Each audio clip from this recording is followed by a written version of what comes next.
Bu golini urib Ronaldinho nega yig'lagandi bilasizmi?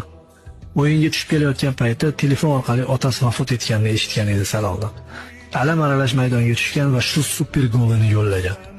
Ronaldinho padari buzrukvori vafotidan xo'ng yig'layotganini tushunamiz albatta. Ota uniki bu musibatdan faqat Ronining o'zi yig'laydi. Ammo braziliyalik afsungar futboldan ketgach millionlab muxlislar shu ahvolga tushib qolishlarini taxmin qilarmikan?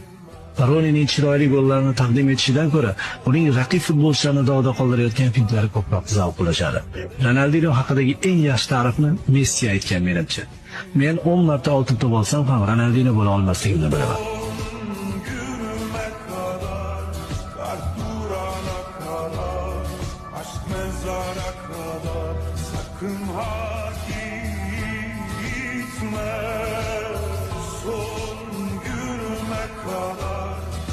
Durana kadar, aşk mezara kadar.